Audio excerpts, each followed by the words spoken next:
فاستقم كما أمرت ومن تاب معك ولا تطغوا إنه بما تعملون بصير۔ لہذا اے پیغمبر، جس طرح تمہیں حکم دیا گیا ہے اس کے مطابق تم بھی سیدھے راستے پر ثابت قدم رہو، اور وہ لوگ بھی جو توبہ کر کے تمہارے ساتھ ہیں، اور حد سے آگے نہ نکلو۔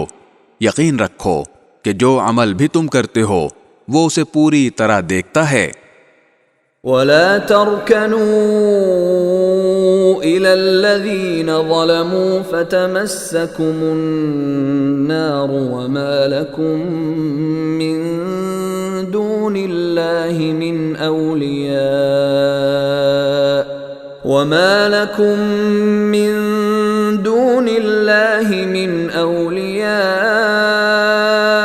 ثم لا تنصرون۔ اور مسلمانوں، ان ظالم لوگوں کی طرف ذرا بھی نہ جھکنا، کبھی دوزخ کی آگ تمہیں بھی آ پکڑے اور تمہیں اللہ کو چھوڑ کر کسی قسم کے دوست میسر نہ آئیں، پھر تمہاری کوئی مدد بھی نہ کرے۔